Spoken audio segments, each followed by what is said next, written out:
You're listening to the Talking Headways Podcast Network. Happy Monday. This is Mondays at the Overhead Wire, sponsored by our super generous Patreon supporters. I'm Jeff Wood, your host, and joined by, Wes Marshall.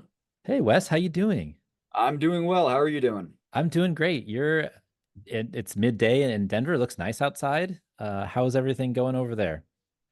Things are pretty well. Things are busy but good, and it was fun kind of digging into some of this to have a little bit of a different Monday. So I'm looking forward to chatting about this stuff and hearing some of your thoughts. Yeah, yours too. Well, first off, though, I want to hear how the book like tour and talks and all that stuff is going.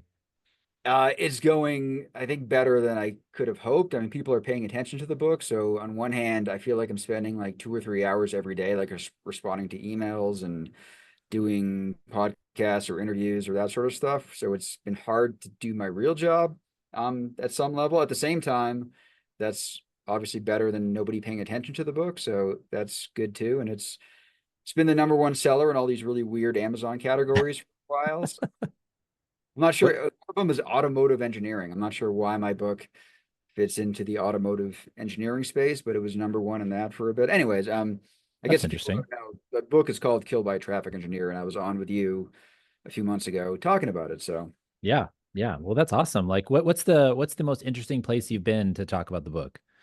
I've been on like a college radio station at Wesleyan. They had me on, and it's cool at the end. They ask you a question like, oh, if you had like one song that kind of fits what you think the book is about, like, so on the spot you're trying to come up with a song or random questions like that, or sometimes more fun to kind of hit on than some of the ones that get repetitive from Yeah. space. Oh, well, yeah, that's another thing I was wondering is like, you get a lot of questions all the time. I'm wondering if there's like one that you're so tired of you don't want to talk about anymore. No, it's been good. The book is, I mean, to be honest, it's kind of long. It's like 400 pages, and people seem to be taking different things out of it. So I try to go in an opposite direction of, I love Malcolm Gladwell's books, but he kind of hits on one topic and he just gives you 10 examples of it. Yeah. And I'm trying to hit on different themes throughout the book. So for whatever reason, like when I talk to like a bike advocacy type folks, I get a whole different set of questions. Then when I talk with like the local government type podcast, which was asked, really interested in like the Parks and Rec quotes I use and stuff like that. So it's been better than I hoped. I have not gotten too much in terms of just repetitiveness. Yeah. Yeah. Can you hear that? Like the music downstairs? They're playing music. I don't know. I'm gonna turn my gain down just a little bit more because I'm always nervous about the audio and what's going on. And I can't people hear it. watching this Yeah. will be like, "What are you talking about?" But it gets me for some reason. I don't know.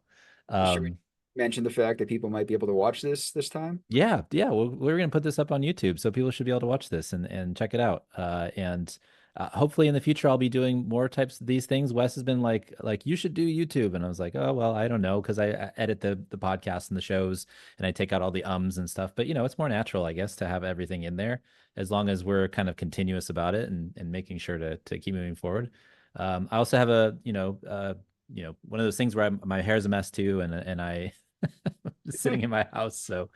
It'll Yeah. get better over time, I'm sure. Maybe I'll dress in a suit in the future. I don't know. Who knows? Yeah, We'll see I what just happens when we bike get to there. work and I had a helmet on, so I'm not, Yeah, we don't I have to mean, look pretty. but I think when I listen to your Monday shows, it has always felt to me just like a conversation. And I think Yeah, people are okay listening to conversations, even if I say and ah a couple times here and there. And yeah, yeah. It's funny because I tell people this like taking it out, it actually it's just a pause word. It's a filler, and if you take it out, it actually makes sense to the language continues and you don't really notice, but it is something that we're used to as long as it's not too much. Unfortunately, a number of years ago, we had a number of folks who either were reading off paper or or doing things where they said every other word, which is tough to listen to as well. So just kind of like that happy medium between, I think is really good. I would guess if they were reading off a paper, you'd have fewer ums and ahs now. You'd think so, but doesn't work that way sometimes for some odd reason. I don't know. Fair enough. Yeah. Well, thanks everybody who's ordered the bus and bike scarves. We really appreciate it. Head on over to theoverheadwire.com or email me at theoverheadwire@gmail.com if you want a discount on group rates. As also, we always want to note that Patreon supporters keep this thing going. So patreon.com/theoverheadwire as well. And then also bookshop.org/shop/theoverheadwire. My brother-in-law told me that my repetitive saying of these things every single time has got in his brain. And so that's a good thing, I think. So people know exactly where to go to get the stuff that they need. Right now, at the top of the list is The New Future of Public Transportation with Paul Comfort and his crew. So that's good. There's a lot of folks ordering that book, so that's really good to check that out if folks get a chance. And then also, finally, we've got our Cars or Cholesterol t-shirts, bit.ly/cars or cholesterol. Check those out if you get a chance. Richard Wazensky designed those, and you can find him on Instagram at Dick David Sketches when you get a chance. So this is episode 159. We're live in session and on video. So check us out if you get a chance on YouTube when this hits up. And then before we get to the show, I want to let everybody know that they can get this podcast on iHeartRadio, Spotify, Overcast, Pocket Cast, Apple Podcasts, etc. And feel free to leave us a review on iTunes or make a comment in this YouTube video when it comes out. We appreciate that. So let's get to the news. This is what people are here for. This is what people come to listen to us for. Here are a few stories that piqued our interest from the newsletter over the last few weeks. Also, if you want to sign up for the newsletter, go to theoverheadwire.com and get a free 2-week trial and check that out. We also have revamped our website, so the search is better now. I'm hoping that is something that people are interested in, and we're also going to roll out some new features too coming up soon in the newsletter that allows people to click on topic tags underneath each article so they can go and see the menagerie of things that we've collected for all the 100,000 plus items we have in the archive. So check that out if you get a chance. So we should start with 15-minute cities, I think.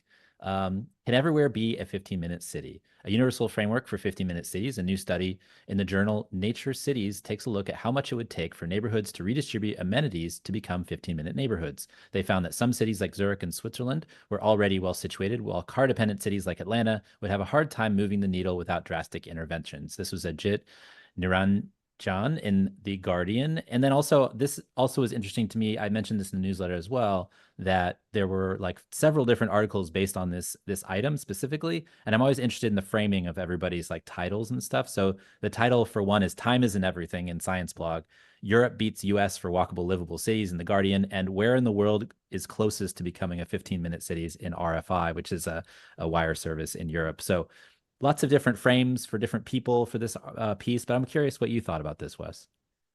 So this was interesting too, and this is one that I dug into and actually read the paper underlying all these articles. And for me, this relates to a lot of my research. And like even in the book, I don't actually use the phrase 15-minute cities, but towards the end, I'm talking about how that's one way to improve safety. But right now, I mean, thanks to like Penelos's book, 15-minute cities and measuring them, it's all the rage. I mean, there's a lot of similar papers like this, and basically all they're doing is they're measuring like local accessibility. But almost every time they do so without, like, and this is the case in this paper, they don't look at sidewalks whatsoever, right? So in the end, what they're doing is not that different than what walk score has always done. Like, walk score isn't based on sidewalks. They've added network distance to it, but before it was just based on if you have restaurants and libraries, like all sort of within a 1 mile zone, which is more like 20 minutes than 15 minutes, but is pretty similar. And it's funny, I tried to find the papers that actually did account for sidewalks, and there was one, it was looking at Barcelona. And Barcelona, you would think, is a very walkable city, right? It's should be considered among the 15-minute cities. But when you account for sidewalks and if people need sidewalks or curb ramps, it doesn't hold up at all as a 15-minute city. Anyways, in terms of this article, like I think people will look at like some of those graphics where they just compare the different cities, and I think the takeaway is like, oh, Europe is way better than us. Like that was the headline. Or Zurich is way better than Atlanta. One of the good things I think about the actual papers, they do a good job of just saying that things are by no means the same across those cities.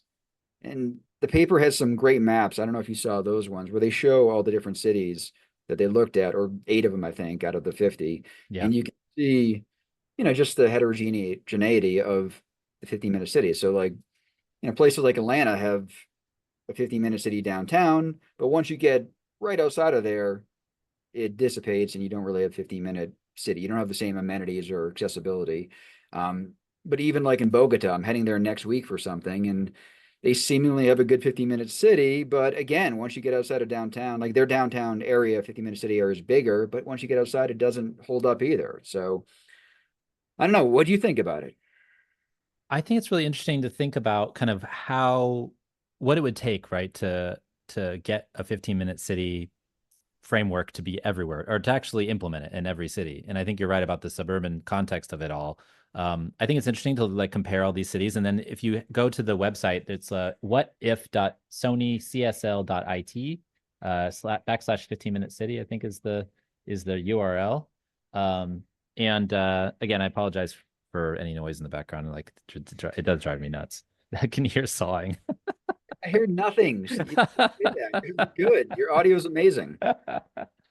So anyways, there's a website and you can go and like basically go and check out your city and like see what the places are that are very, walkable and things like that. And so I drilled down to San Francisco. You can see that all along the Caltrain line, all along in the city of San Francisco, in Oakland, core parts of Oakland, it all looks pretty good. But then when you get on the outside, it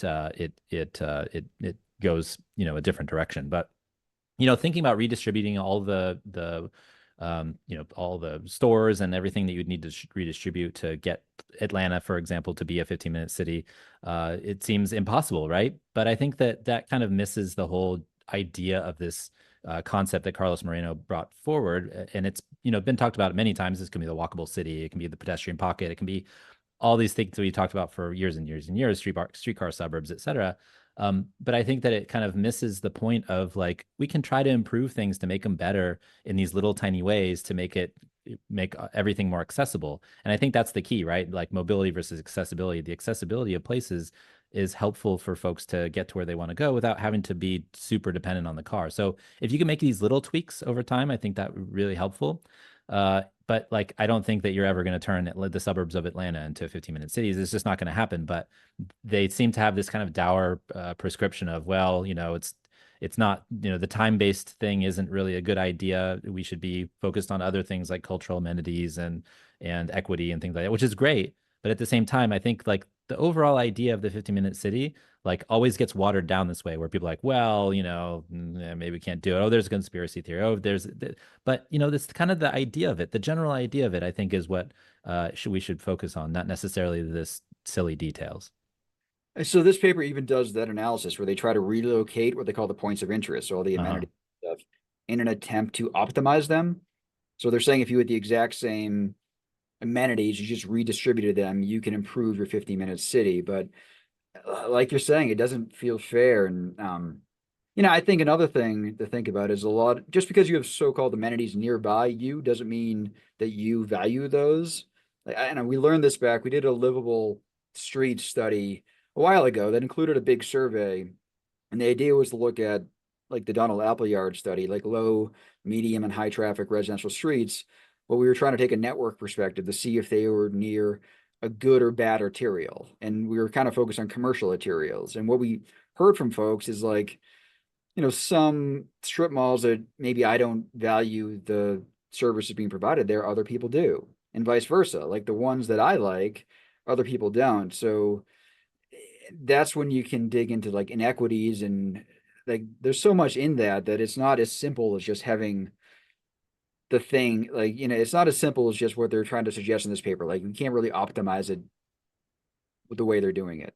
I think that's an important point because we actually had Alex Hoffman on episode 338, and one of the things that he was talking about was like we can try to use replica and figure out like where amenities are and where we should put things and where people are actually going. But what they found out from the data was that maybe somebody is has a certain cultural like affinity for Mexican food, right? And so they want to go to the Mexican market instead of the Whole Foods. And so if there's a Whole Foods in their neighborhood, it's going to get marked as you have access to a supermarket. But really, what you want to do is go to the Mexican food market. And so you're going to travel across town to go and do that. So, like you're saying, like the accessibility thing is different in different cultural contexts. It's different when people have different affinities for things. They're going to choose where they want to live based on access to the things that they care about. But at the same time, like they might not have the access that we say they are when we're looking up at an aerial photo or data from an aerial photo from 1,000, 30,000 feet. It's a totally different context. So I think that that's important to take into account too, is like we can look at all this data and we can connect all these dots, but at the same time, in the real world,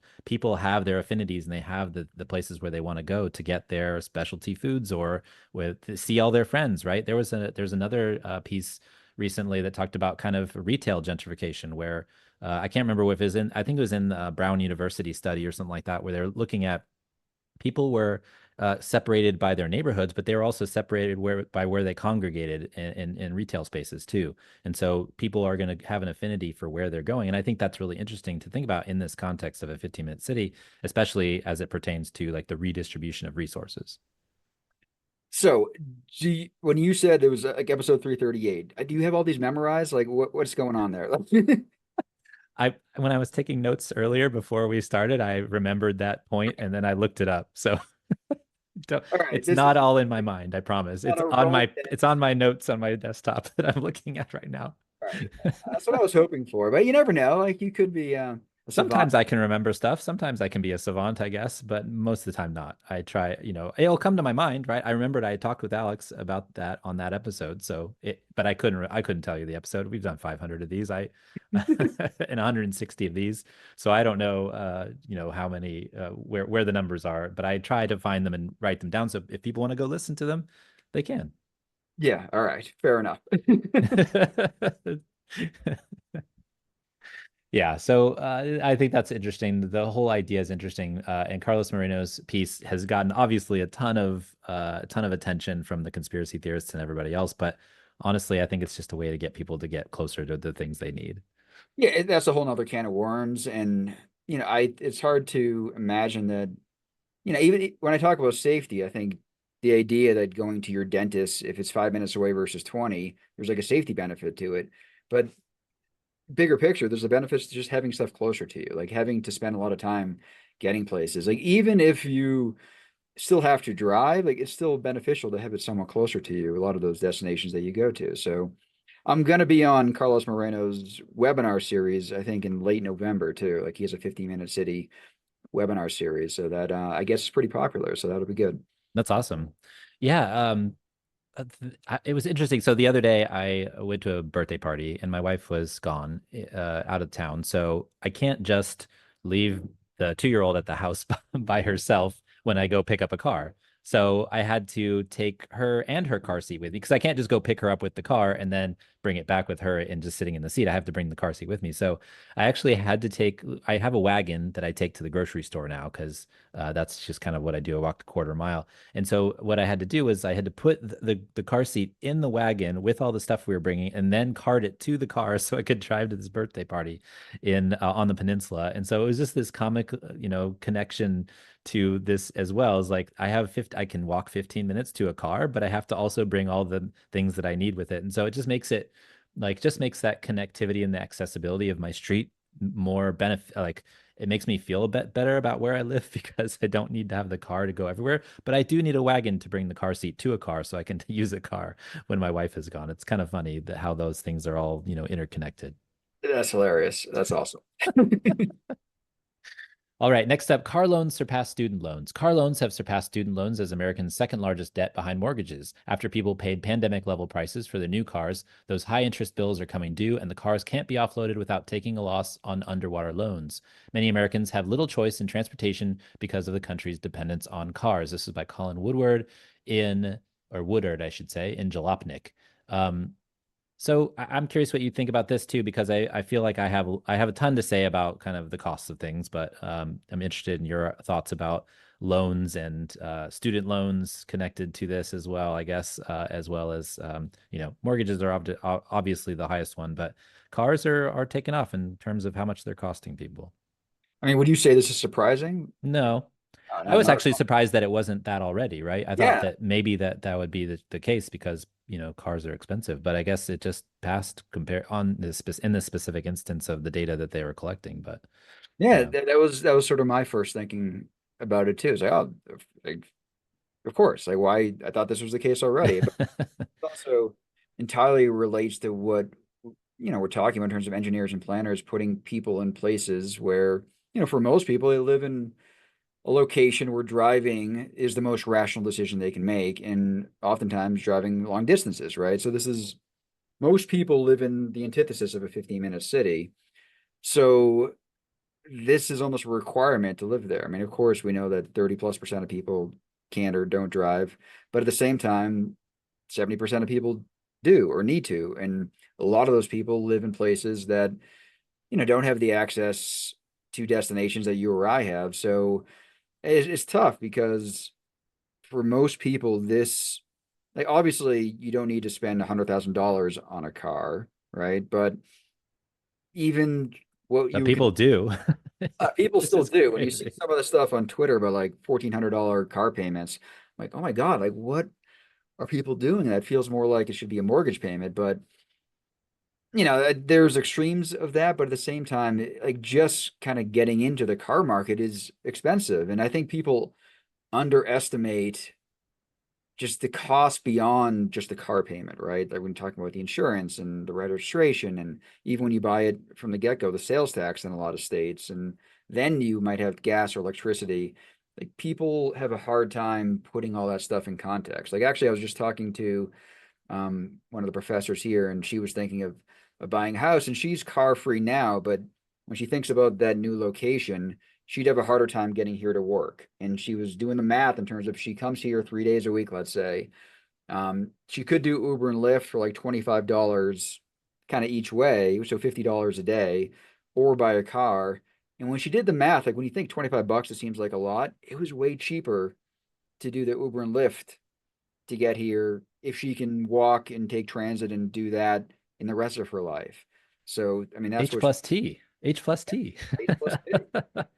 That's Um, crazy. I mean, it actually does kind of make sense because then you're not paying for all the extra stuff, the storage of the vehicle, the paying for all the extraneous stuff that comes with that. But it still kind of breaks your brain a little bit thinking about why that might be cheaper to pay for something that's already an expensive kind of luxury every day of the week, but it's still cheaper than the actual luxury that we kind of internalized as much cheaper. and for me, the biggest thing is, sometimes not even the money, but just the time and the thought that needs to go into cars. Like, so you're, rotating your tires, or you need to get the tires replaced, or doing oil changes. And I even do those myself, but it's still just time and effort, and it's a pain in the neck. And I prefer things I don't have to think about, right? And when you have a car, you have to think about it. You need to think about, if somebody breaks into it, or all that sort of stuff is just sort of mental capacity that's being drawn from me. And we all only have so much. And I feel like, and that's one of the aspects of cars I have a hard time with. Like that always drains me. Yeah. Oh, well, I mean, I sold my car because I was getting parking tickets because of not parking, but because of the street sweeping. And so every second and fourth Monday, you had to remember to move the car, and or else you get a $75 ticket. Maybe at the time it was like 65, but now it's 75 or 85. And that for somebody who's not an early riser, and it's hard to get up at 8 o'clock, on the dot to get out there and get the car moved. That was real stress. And so, basically a money penalty for not moving your car is a very big incentive for me to get rid of it altogether because I was only driving it once a week, maybe at tops. And the clutch was dead already, kind of. They can only, start it from second gear. So I was like, well, maybe I should just, bite the bullet. And at the same time, it was like the time when Uber and Lyft were taking off. And obviously I had zip car opportunities and stuff in the city. So I was like, Muni's great. I actually sold my car and bought a bike. I bought a bike with the proceeds. So, that really worked out. But it was that mental thing about the parking ticket that got me in the end, Yeah. because it was just too much. Yeah, we didn't even really hit on parking. And I mean, when you go places, you got to pay for parking or look for parking. Or when you go to a city like, San Francisco or Denver, oftentimes you're parking and have to still walk 10 minutes. And oftentimes we don't even include that time in our calculation of getting to a place. Like I'd say when I come into my office in downtown Denver, it's actually quicker for me to bike here, even though it's 7.5 miles. Because if I drove, I still have to park 10 minutes away, look for a parking space, pay for that, and then walk 10 minutes to my office, and biking is faster. And we Yeah. don't usually think about that. Yeah. And I was talking about my wagon earlier that I take to the grocery store. I mean, I just go and park it on the bike rack right in front of the door. It's the best thing ever to just like pull it up, fold it up, put it like lock it up like your bike, Yeah. and you're there, and then everybody else is kind of circling the parking lot or waiting outside for a spot or something. Although there have been times lately where the bike rack is getting too full. There's a bunch of e-bikes and stuff on there, and it can be hard to find a spot, which is fine. But that's maybe that in the future they need to put in more bike racks or just take one space out of the lot and make it into that. But the other thing that's interesting about this piece, going back to the piece, like I feel like there's this kind of, and I don't, I think I've mentioned it said as like a doom loop, but I don't know if it's a doom loop yet. But there's these like kind of escalating, conditions in how we are building cities and in the U.S. at the moment, where we continue to build these sprawling places where people have to drive. People have to drive, so they have to buy a car. The cars are getting more expensive because of the insurance rates are going up. But part of the reason why the insurance rates are going up is because the cars are getting more expensive, and so that's a little its own mini loop in itself. But also, the car companies don't want to build smaller cars that are cheaper as well. So there's that problem as well. So we have all these things that are continually making cars more expensive and owning a car more expensive and operating a vehicle more expensive. And so it's actually like stressing people out. And I feel like this little inflection point of inflation that we had, during the pandemic, and it's meant they mentioned the pandemic as kind of one of the reasons why car costs, buying a new car got out of control. But that actually seems to be, kind of, you know, unveiled like this whole world of increasing costs that are just hitting people. And, when they say inflation's low, it might seem like it, but then the prices of things are just continuing to go up, even if it's not counted in the actual official numbers. People can feel that.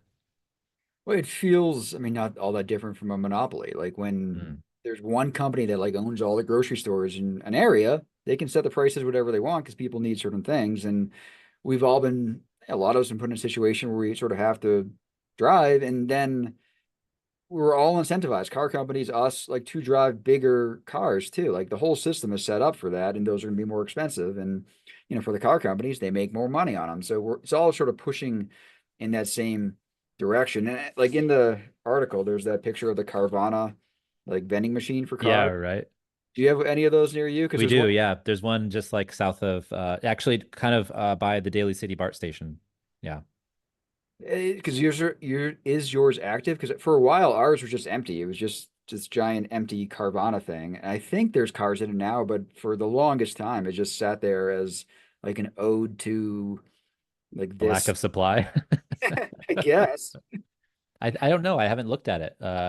I know it's there, but when I pass by, if I've passed by, I think I passed it on when I drove down to the peninsula this weekend, but I didn't look up to see what was going on there. I guess I should check next time. But yeah, for the most part, I just, those things. It's interesting. I remember those being for smart cars to start with. Like, I feel like that's the first place I saw like a car stacking machine like that was for smart cars when they first came out. They stacked them, and I guess to show that they're tiny, but now they made them for the large cars. So now they stack large cars, I guess. I think it's like a function of our Hot Wheels fascination, maybe when we were kids and you had those like places where you put them, maybe like the same as the Star Wars characters. You brought your Darth Vader and you had the carrier. Same kind of feeling I got from those. Like, can you actually go up to it and buy a car there? Like, is that how it works? Like, I can I it think so. I think machine? so. I mean, what would be the point of just like displaying cars? I guess it's like an advertisement. Yeah, I feel like it's advertising. Like they got Uh, a lot of, I mean, when those things first came out, they got a lot of articles about, oh, like Carvana, blah, blah, blah. So I think it kind of paid for itself from that aspect. But at the same time, I'm just curious. 'Cause I don't think I know anyone that's tried to or bought a car at one of these locations. So I haven't seen it either. I think it's partially probably because of like dealership laws and stuff. I know a lot of states have these issues where dealers have to, you have to go through a dealership to sell a vehicle, and it's restricted. I know like there's a whole thing with Tesla. Whether you care about Tesla or not is another matter. But they were trying to sell vehicles remotely, and they couldn't do it because of the dealership laws in states, which that's a whole other political thing, but they're very big, conservative donors. And so there's like this middleman effect that there's been a lot of discussion about from a political aspect. But yeah, like I'm also curious. I'm also curious about your thoughts about like the social status part of it. Because if you buy a car, you have this vehicle and it's like a status symbol. If you were talking about the $100,000 car and the huge car payments, that's what people are buying that for, to kind of give themselves something shiny or nice that they purchase that they can show off. But it doesn't, like, it depreciates. It is like a depreciating asset that you're, showing off. which I think is really interesting from like a society standpoint. Like when you live in New York City and I feel like people there dress nicer because they're walking around. So their status symbols are like their coats that they wear in the winter or the clothes that they wear. So like those things though, I feel like aren't depreciating assets like a car is. And so it's like a totally different way to show your wealth at the same time as like this one thing is like really a drag on your finances. It feels like it's not only that, but people's identity is like tied to Mm. their car. Like, I mean, I still have a 2000 Jeep Wrangler that I bought new 24 years ago, right? And at that time I just got out of college but like I felt like my identity was that kind of car. Like you feel in some way connected to that. Like that's the kind of person I am or something. And people, yeah, it's weird, isn't it, that has become over time, especially in our country, a part of our culture. It's like not just showing off your wealth. It's not just transportation and the utilitarianness of it. Like it sort of becomes part of ourselves. Yeah, it's weird. It's a signifier of something. Like it's like it's almost like the feathers on a bird or on a peacock or something, Yeah, something to like some that, extent, right? yeah. I had a 1999 green Volkswagen Jetta. That was what I standard, and I felt like that was me, right? That was what I was Yeah, giving off to the world. I don't know. yeah. I mean, maybe it goes two ways on that front, but I'm not sure. Like yeah, I think it's hard for like other countries. Like we talk about like developing countries in terms of like auto developing countries, and like for us to say, hey, like, don't do what we did, like you should learn from where we made our mistakes. But at the same time, these countries look at places like LA as like the Mecca. Like they want the highways, they want the cars, and you can understand why given the situation that they're in. So that like they want that identity, they want that car culture. And it feels hard for us to be like, oh, no, don't do this. Like learn from, I don't know, it's a tricky situation that we're in. I feel like it's a double-edged sword with a lot of that stuff, but you can totally understand why they feel that way and why they might want what we currently have and are trying to get rid of. Yeah, do as I say, not as I do, right? Like Exactly. Yeah. the gotcha. I also remember seeing stuff in China when they were first building all of their highways and motorways where if you wanted to meet people of a similar status, you would go to these like, gas stations on the side of the road because that's where the people with cars were, right? What they had access to. And so you could actually figure out social status by that. I think it's probably changed by now to a certain extent, but I think that's an interesting signifier of like what certain folks are seeking or what they're looking for or what the impacts are as well.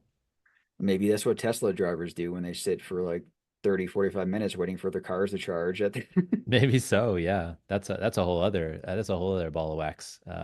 Let's yeah. let's talk about housing, which is all this stuff's connected, as we say. A social housing bill. Minnesota Senator Tina Smith and New York Representative Alexandria Ocasio-Cortez have introduced a new social housing bill that would put $30 billion towards establishing a new federally backed development authority that would fund and build homes and then turn them over to managing entities. Research suggests this bill could build 1.2 million social housing units in the United States. New York Times, they actually wrote an op-ed in the New York Times, both of those folks, Tina Smith and Alexandria AOC. So it's called the Homes Act. They want to put $30 billion towards building social housing and allow for more construction of public housing because, the Fair Cloth Amendment doesn't allow that for at the moment. And so I think it's interesting because we've been talking about this stuff a lot. There's been a million articles about Vienna in the news. And so I'm curious what you think about this. Well, the underlying intent makes sense, right? Is to treat housing more as a right as opposed to like a commodity. And I mean, I like the idea of trying things. And if this is run well, you can imagine it being awesome in so many different ways. At the same time, we have had experiences in what happens when social housing isn't run well in terms of being well built or well maintained. So, like in this case, you could also worry about, like, let's say we push these locations, like where we build these off the cheaper land, where driving is the only viable option for folks. Like it would be a lot more effective if we did this near transit, or in areas where people can walk or bike to useful destinations. And again, that's what ties us into everything we've talked about so far. Like it would be great if it went one direction in terms of getting the most bang for our buck, but it's hard to imagine it would, right? Yeah.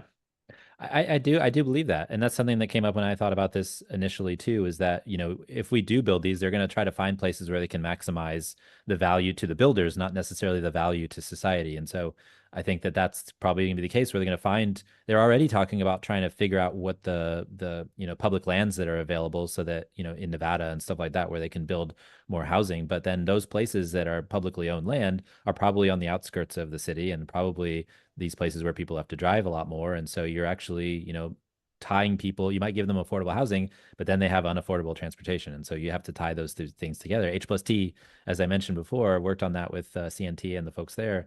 But like, it's something that we should consider all these things. And it's not just, going back to the original 15-minute cities, piece, we have to think about the accessibility to all things, like whether that's healthcare or childcare or, thinking about how you get to your grocery stores or whatever that might be. So you can put these houses somewhere and you can build them cheap somewhere, but is it going to be cheap overall in terms of accessibility? Are you going to actually create value by allowing people to save money? That's the big question. And I don't think that that's something that they're thinking about. Well, I mean, I don't want to jump the gun here, but this relates to the affordable home experiment article that is on Hmm. the list of things to talk about, where, Yeah. they're they're doing the modular housing, they're doing ADUs, they're doing this community land trust to try to keep it affordable. And again, I love the fact they're trying something and not just one thing, but several. But where are they doing it? In San Bernardino and Palm Springs. And those, I looked up on the H plus T fact sheets for those places, and the location efficiency metric, like 1% of houses in the San Bernardino one are location efficient, 0% in Palm Springs. So we're putting our affordable housing resources in, what could be argued is some of the worst places to do so. I'm interested what you think. So we want transit-oriented communities. Obviously, we want places that are near accessible transit and have good walk scores and things like that. But that's where the land is the most valuable, right? So how would you think about if you have this $30 billion, what is the best way to go about it to where you could actually create value for people that's not just a housing value, but just life value? It's funny when I, first got here, obviously transit in Denver was a big thing. I got here in 2009, so Fast Tracks was getting going. They were doing so much stuff, and all the TOCs, or TODs, they called them at the time, Hmm. mostly park and rides, right? But even the ones that were better, they were being filled with wealthier people. And at the time, I feel like we were being told, like, oh no, this is just who wants it. Like the other folks don't want to even live here. And we did this big survey and we asked people that question, and lower income people wanted to live there just as much, if not more, than the wealthier folks, but they just couldn't afford to, right? And then when you look at the outcomes, I think some people would argue that some of these places are failing because all these people still own cars that live there, and they treat transit as an amenity. Like they use it to go downtown to a show or a game. Like they're not Hmm. using day-to-day lives, but we would get more bang for our buck if people that would use the transit more in their day-to-day lives. So I don't know, like you can see the trade-offs, right? Like we want to get the most bang from our buck from this billion-dollar investment in multi-billion-dollar investment in transit, but at the same time, you know, the market suggests we want to sell this land for as much as possible. So, but it's hard. Like it would make much more sense to have as much affordable housing around those locations as possible. And it's not that easy to do, though. Which I think is right why this is a really important thing to discuss, the bill in general, but also discussing it as it pertains to some of the other experiments that have been happening around the country already. So the Montgomery County example that I mentioned in the newsletter the other day, when I noted this article by Smith and Ocasio-Cortez, they actually are, basically the social housing itself, basically they help a developer build, they put up money, they help the developer build the building, but at the same time they are actually operating as the shareholder to a certain extent. And so they get the value, not some other, person that's giving it out. And so they actually can lower the rents. They don't take the profits, they just lower the rents and are allowed to do that.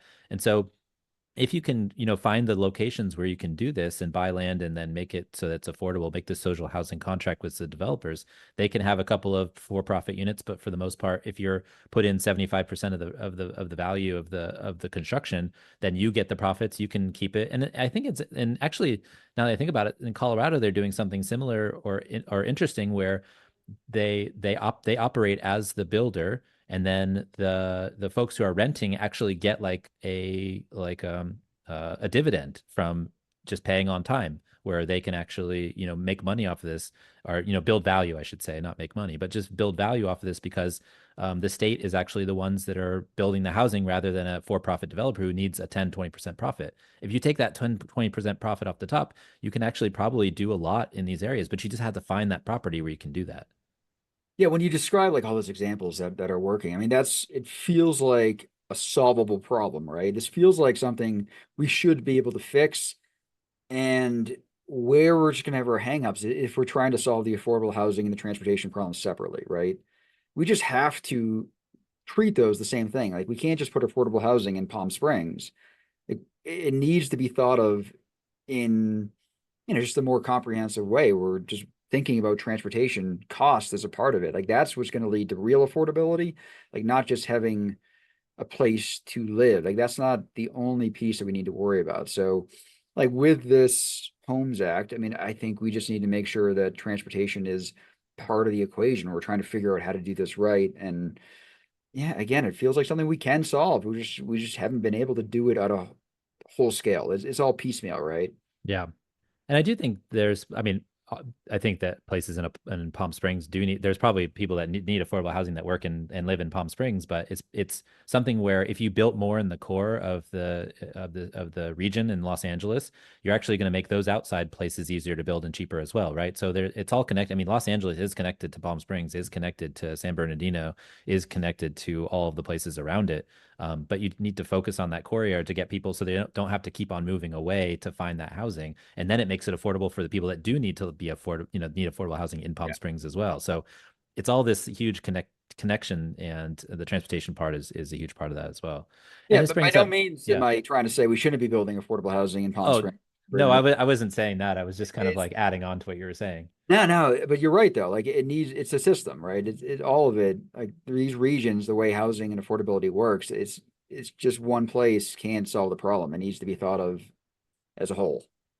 So I'm going to read the next one to bring it in because I think it's just continuing the discussion. But an affordable home experiment. An affordable housing group set up a community land trust in San Bernardino County and is using prefabricated manufactured housing and accessory dwelling units to increase affordability and the number of units per parcel. Using manufactured homes, they can build new homes for 45% less per square foot. The U.S. Department of Housing and Urban Development recently announced that more housing types will soon be available under national building codes. This was by our friend Rachel Cohen in Vox. Um, I think this is interesting too because HUD actually is the one who controls the building code standards for manufactured housing. And so you can make the same house everywhere in the country, which I think is a huge savings, as they note, the 45% savings. But coupling that with ADUs, with California's laws about being able to split land and subdivide properties to get 4 units on a parcel now, you also have the ability to to have housing trusts, to have community land trusts, to have any number of social housing kind of organizational structures that can keep the housing affordable, and you end up with these $170,000 to $200,000 unit houses. Which is a huge difference from like what the averages are these days, like 300, 400, 500,000 is what we're getting up to. And that can make a meaningful difference. But like we were talking about earlier with the earlier article, like it depends on where they're built.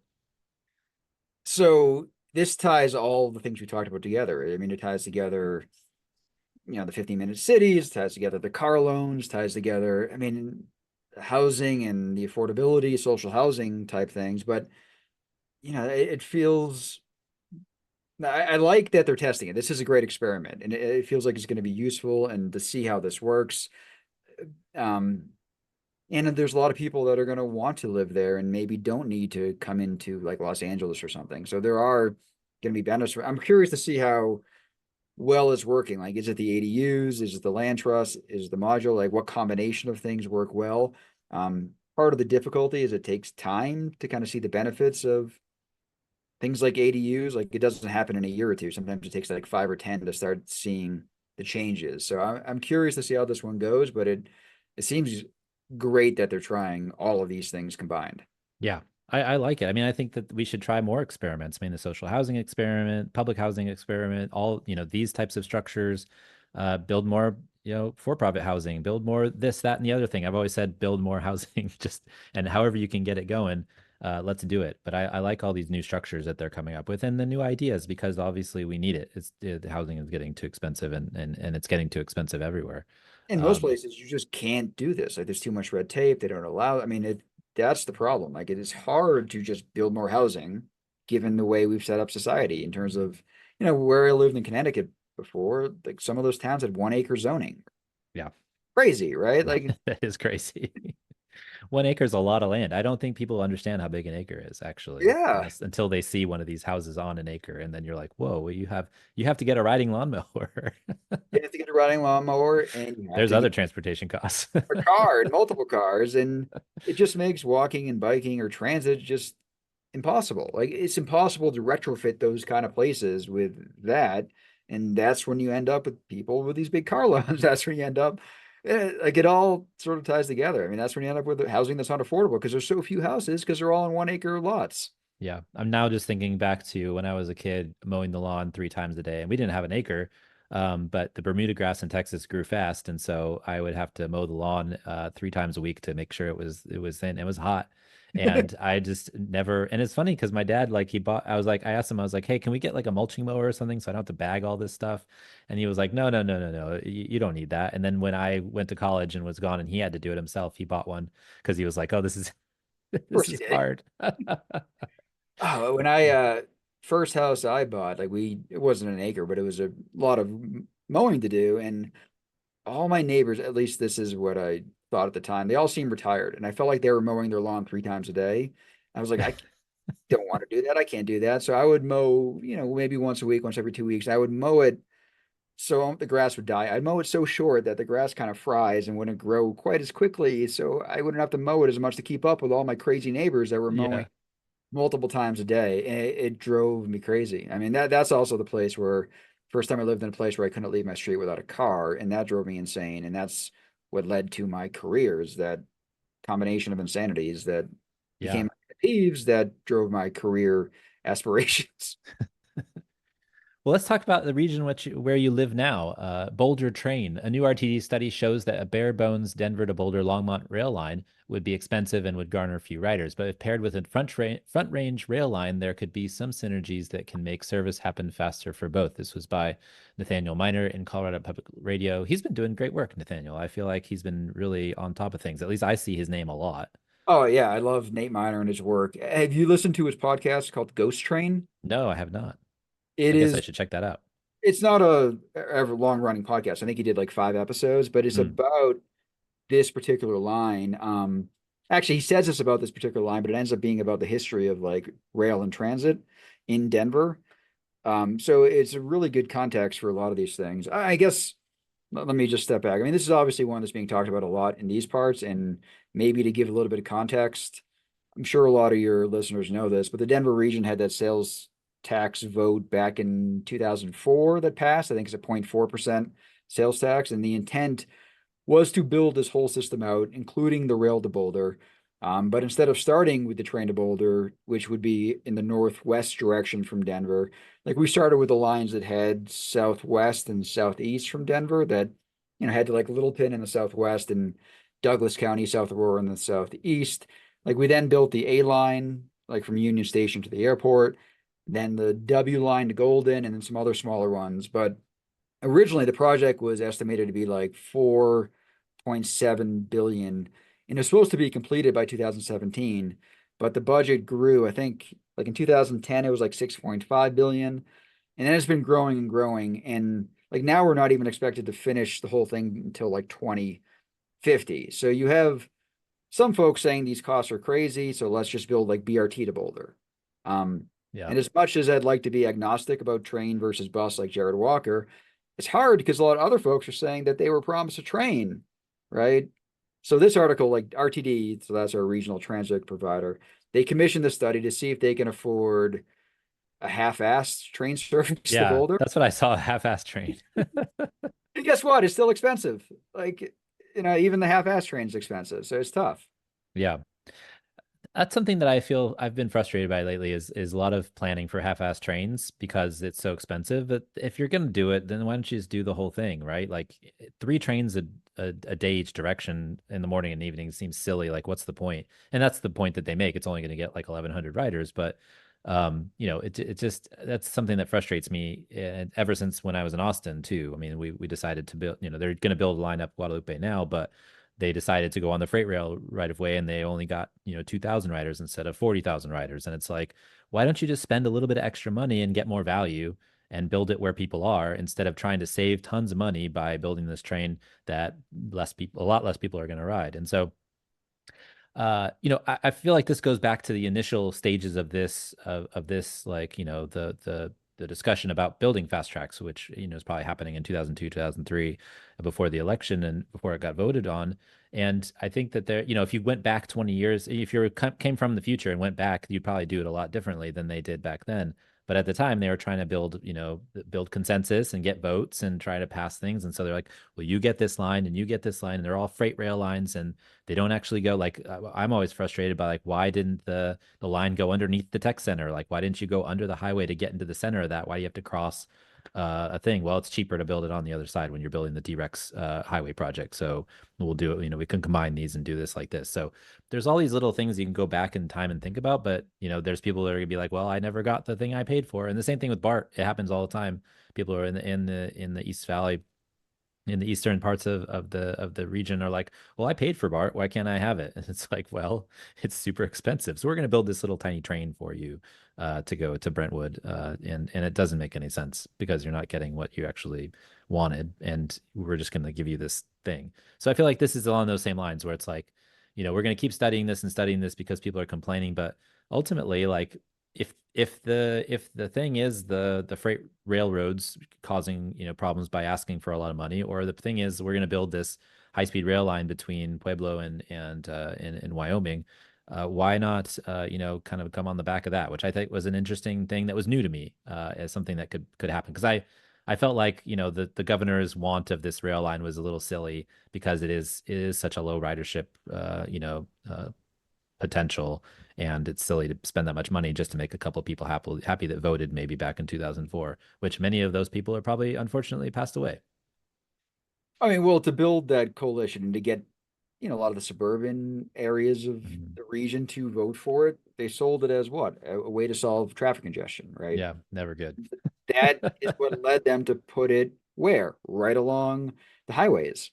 So the southeast and southwest that I were mentioning are in the highway corridors, right? So when you look at those as TODs or TOCs, sometimes half sort of what would be the walkable pedestrian zone around a TOD or transit oriented community is cut off by a highway. So Englewood has always been the poster child for like good TOD. And when I got here, it was still being sort of sold nationally as this is what great TOD should look like. And when I went down there, like it looks the part. Like it has, this little kind of town centery thing with shops and stuff. And then right behind it is just these giant parking garages and surface parking.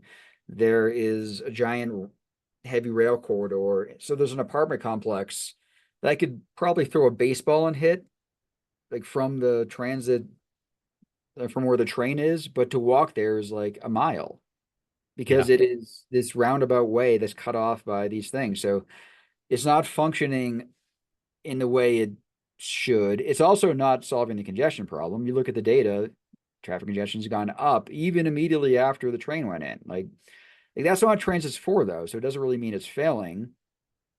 And it's tricky. Like you have all these things, and now you have a governor who lives in Boulder that wants this thing built. Maybe not for the dead people from before, but for him himself. Yeah. So, and one of the interesting things too is they always, funding was always hard to get for this. And then for whatever reason, they finally realized that Boulder's a different city than Denver, and that if you call it an intercity line, we're eligible for whole different pots of funding from the feds. And like they just realized this like last year, like, oh, if we just call this an intercity, I like mean, it's true, right? It is quite a distance to Boulder, I must say. yeah, it's a different city. Like it should have been this from the get-go. And it's just it was always funny to me how long it took them to sort of realize that that was the case. Yeah, there's a lot of money now from Amtrak. We just had Mike Christensen on to talk about the plan there, and we talked to Ken Pendergast as well, from Ohio, and so there's this interesting thing happening with the intercity rail, and so that's a really interesting point that we should have thought of that before. I guess when you think about a metro region and the MPO and all that stuff, you start to like kind of consolidate all these things, but they are two different cities and they are pretty far away. I lived in Boulder for a summer when I was training. Some of my friends ran at Colorado, and so they were like, "Hey, we have one of my girlfriends is leaving for the summer. You can stay at her place."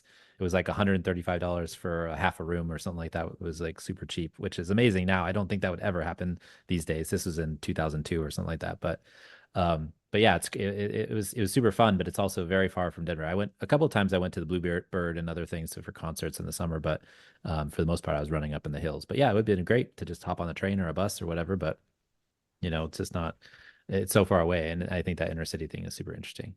Well, it's Uh, not that far. I mean, if it's there's no not that far, but it's also not traffic, that close either, it could be right? like half an hour with no traffic, but there's never no traffic, right? And so I think when you're up in Boulder, it feels like another world. It feels like you're very far away. Um, but like in the grand scheme of things, like a lot of people in parts of the country where like their grocery store is half an hour away. Well, that's true too. That's true It's too. Boulder's pretty close in that respect. Well, do you think they're gonna get, what do you think about this, the Front Range passenger rail? Do you think it's gonna happen? Do you think it's like actually gonna get some legs and move forward? The governor really wants it. I think there's enough people that do, and it feels like there's enough people even within like the transit agency that feel like they need to kind of keep up their end of the bargain with this, especially before it feels like they want to go back to the ballot at some point to get more money towards this. So, they're not going to get the votes from the parts of the region that never got what they were promised in the first place. So you need to kind of put something out there. And it would be a shame if it was this half-assed version, Yeah. but it feels like that's might be where it ends up. It's hard to know. You should have Nate Miner on at some point. He's We talk about all that stuff. Yeah, that'd be good. Well, last one, let's go into Denver proper, but actually around the country. So Lyft will no longer operate dockless bikes, scooters in Denver. Lyft has decided to stop operations of all dockless micromobility vehicles around the country and focus on docked vehicles only. They have partnered with Bird and Spin to have those vehicles available on the Lyft app. So this is actually on the Lyft website, but there's a number of articles that are out there about this specifically. But it's interesting there was this whole on the day that this happened, I remember this. Um, there was a TechCrunch article that's like, Lyft is taking the next step into like micromobility, and then everybody else is like, they're cutting like this and consolidating, and it's not going to be good overall. But I'm curious what your thoughts are. well, I mean, I think the bottom line is probably their bottom line. They're probably Yeah, not making money, right? I mean, I'm sure why they're else not. they do Bird this? went Obviously, bankrupt, right? And they had to restructure and all that stuff, yeah. right? So Which feels crazy when you look at the data I've seen. The last data I saw, there was like 56,000 rides per day in Denver. And that's not just like Lyft. I mean, Lime is also here, so some of those are Lime, but I think Lyft is the bigger one. And the fact that they can't make money on that is surprising, right?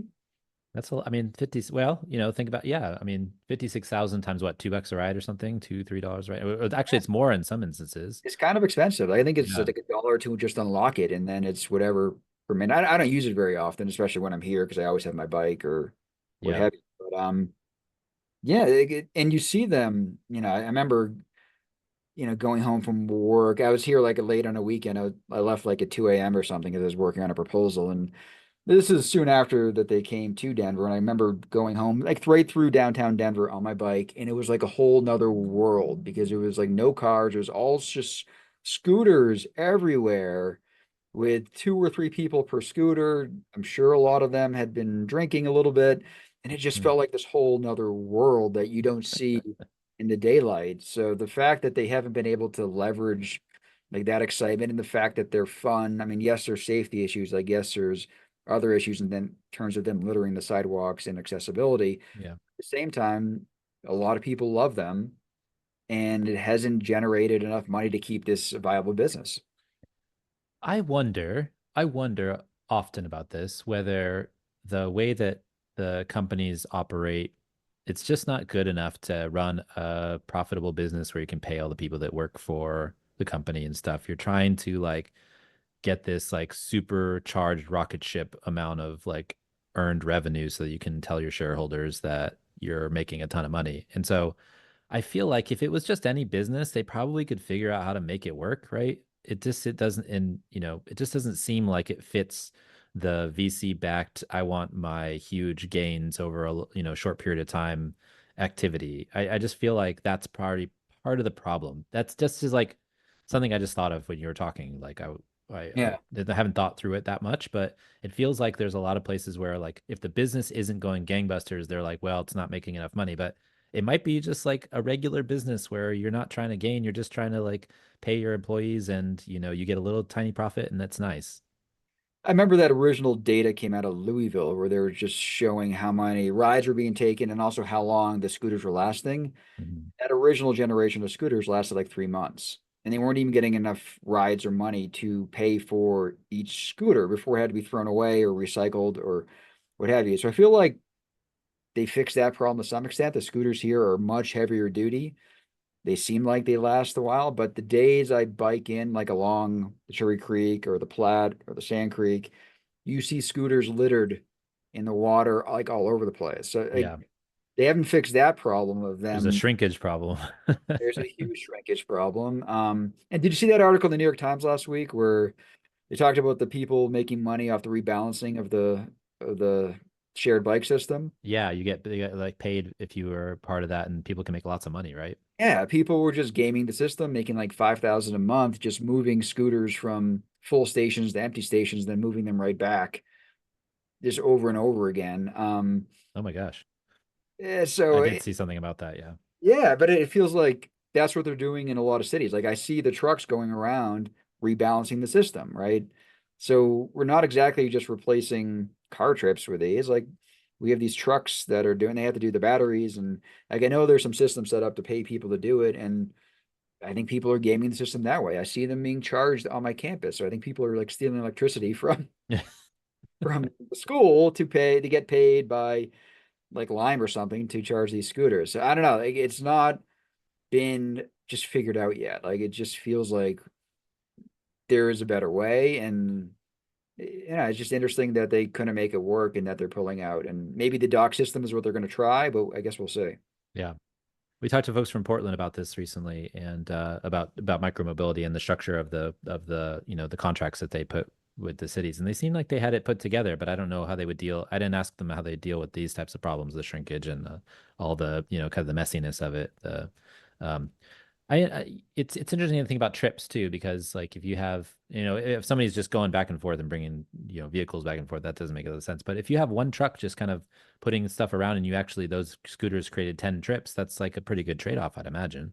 If it was real, if they were being real about, balancing the system out. Yeah, but I'd imagine that mode substitution isn't coming from driving a lot of times. Like these are people that would have walked or bike or taken transit. So Anyways, yeah. yeah. Yeah. Because a lot of them are shorter trips downtown. Like they're not trips that would make sense for cars in the first place. Yeah.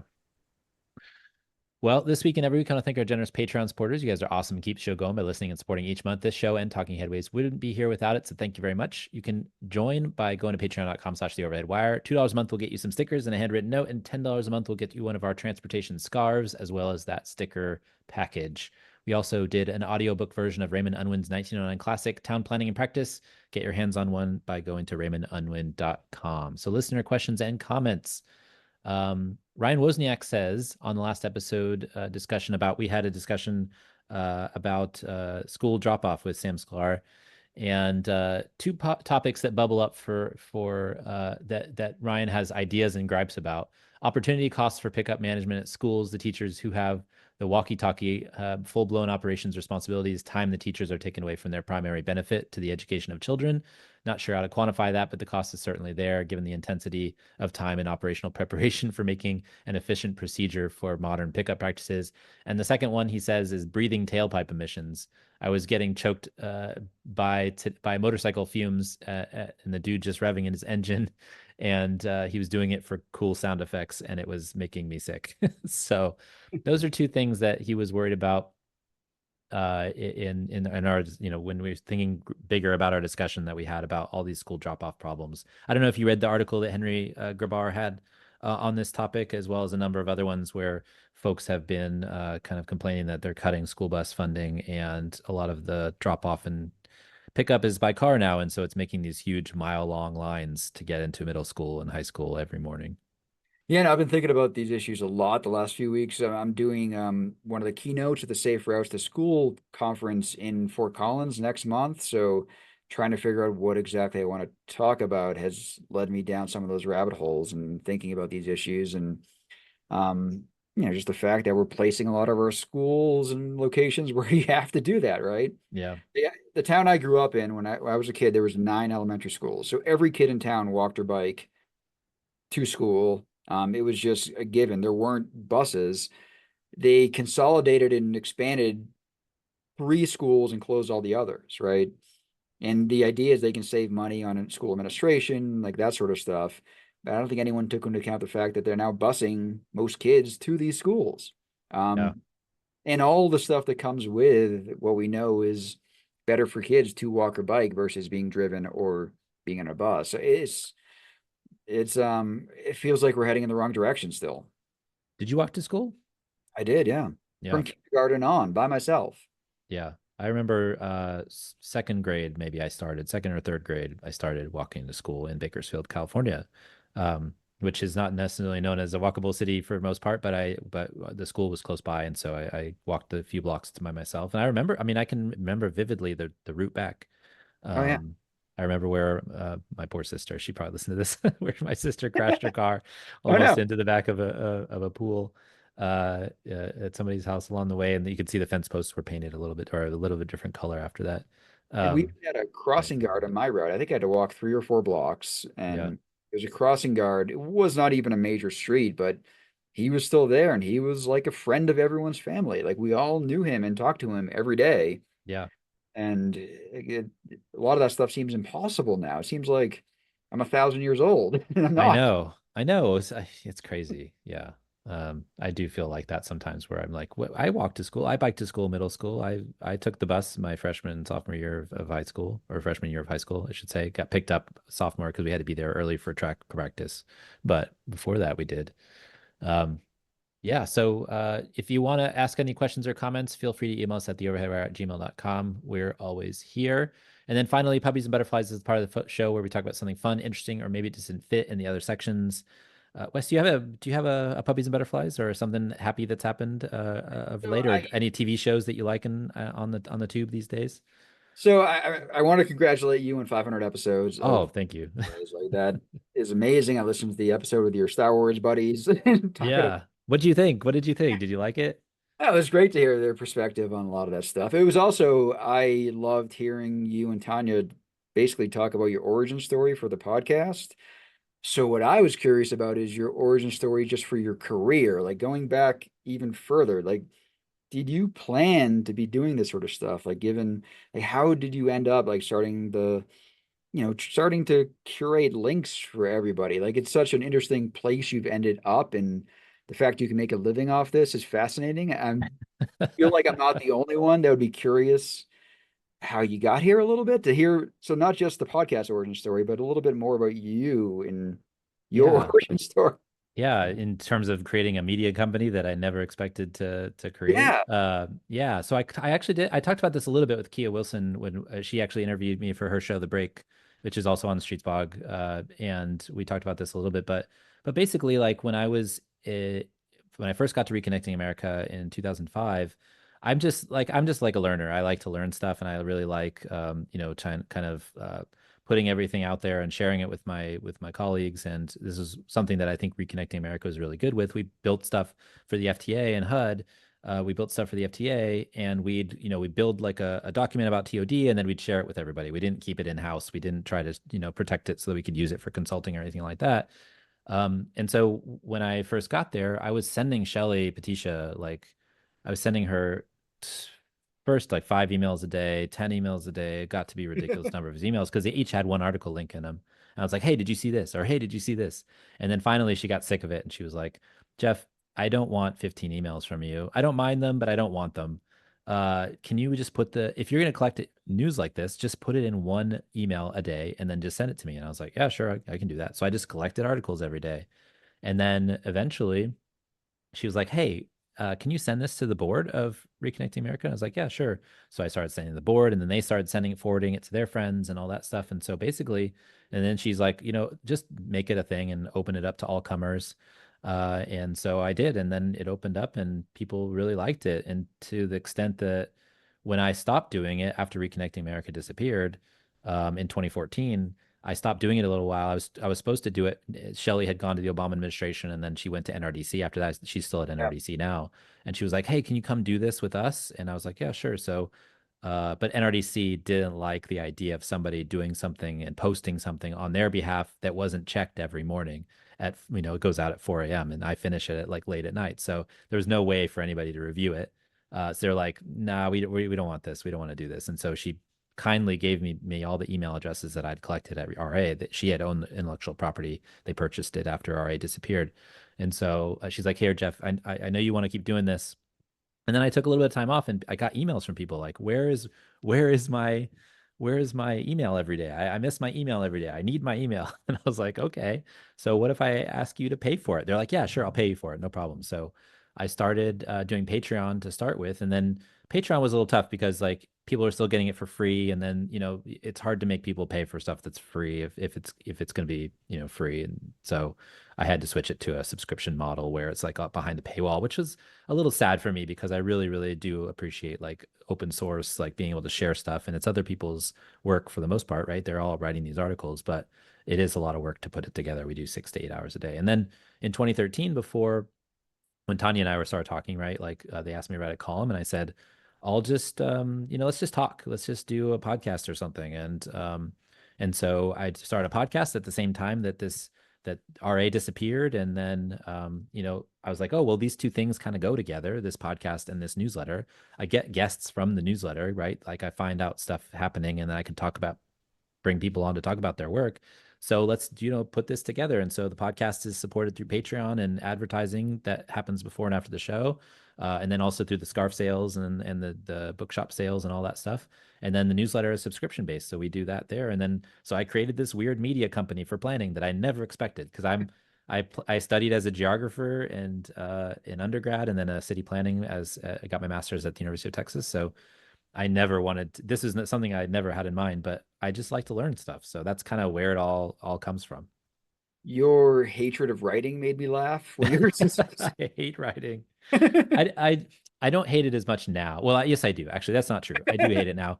But it's hard, and it's hard for me, and I don't know why that is. I think it's because maybe it's because I think a certain way. I'm more of a spatial person, so putting moving letters around isn't as spatial as like making maps, right? Which is what I did. I was a cartographer. I did a lot of data analysis and mapping and stuff, and I could find trends in the maps, and I did a lot of stuff with LHD data and all that stuff, and I thought that was really fun.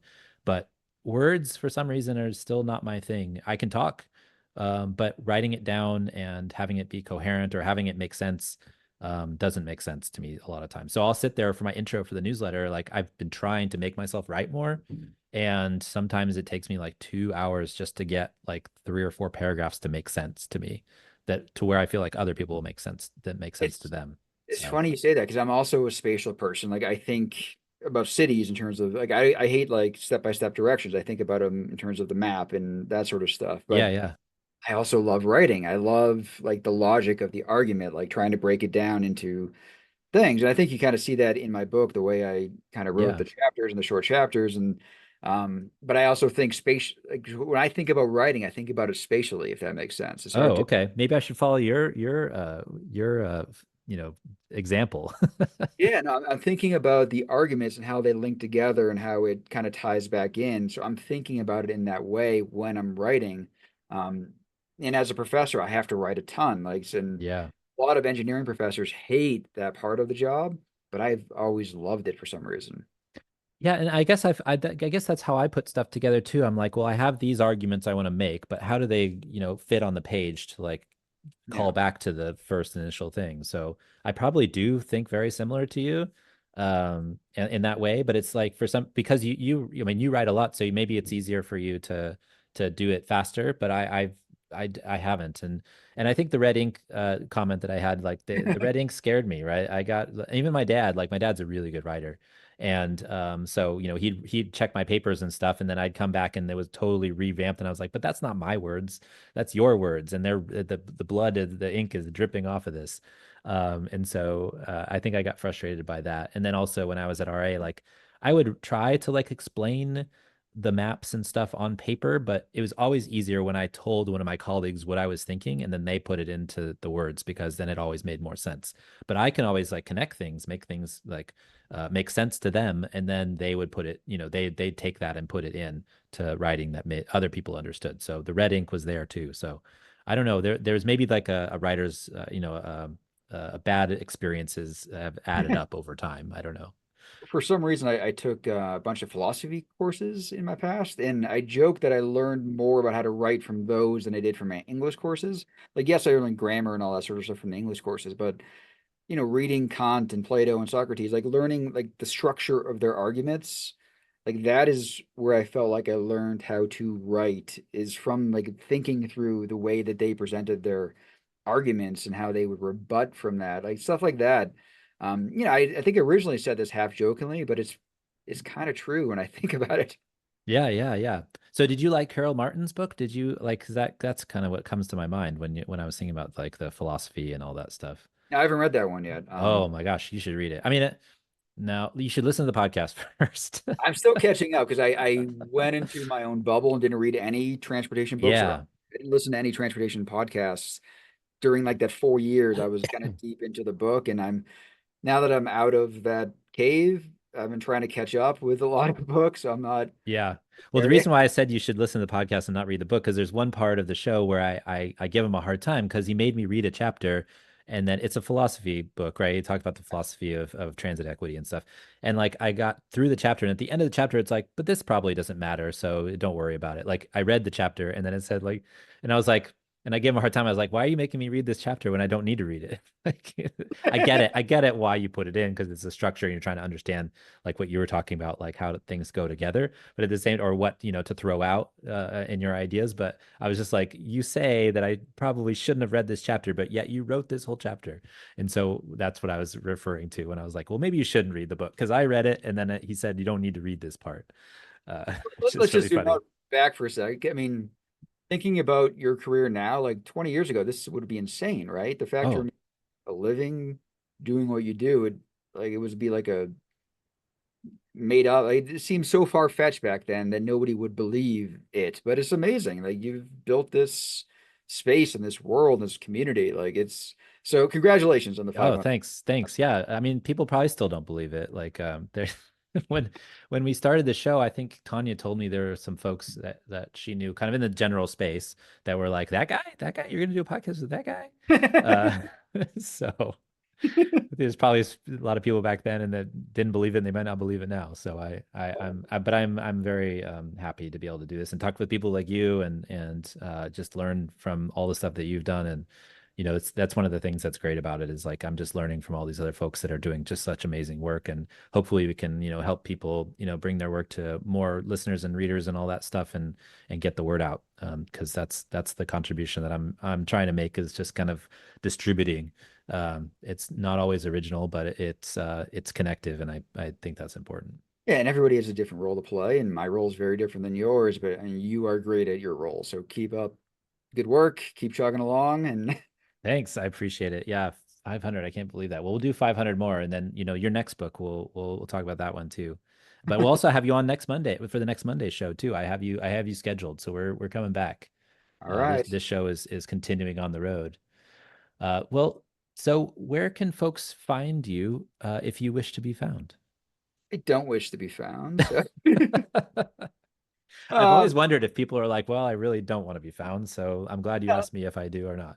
no, I'm not on social media. Like there is a Twitter account that kind of just posts whenever I'm on a podcast or a news article type stuff. Like it's mostly related to the book. It's not me, it's actually a picture of the book. And Mhm. um my publisher sent me like a Blue Sky invite back when those were still, I don't know if they're still doing that. So I did sign up for that, and I haven't done anything with it, but I keep getting notifications that people are following me. I think it's open now for anybody, all comers. So I I don't think think it's you need open to a all comers, but I notification don't anymore. use it or look at it. You just see the notifications come in.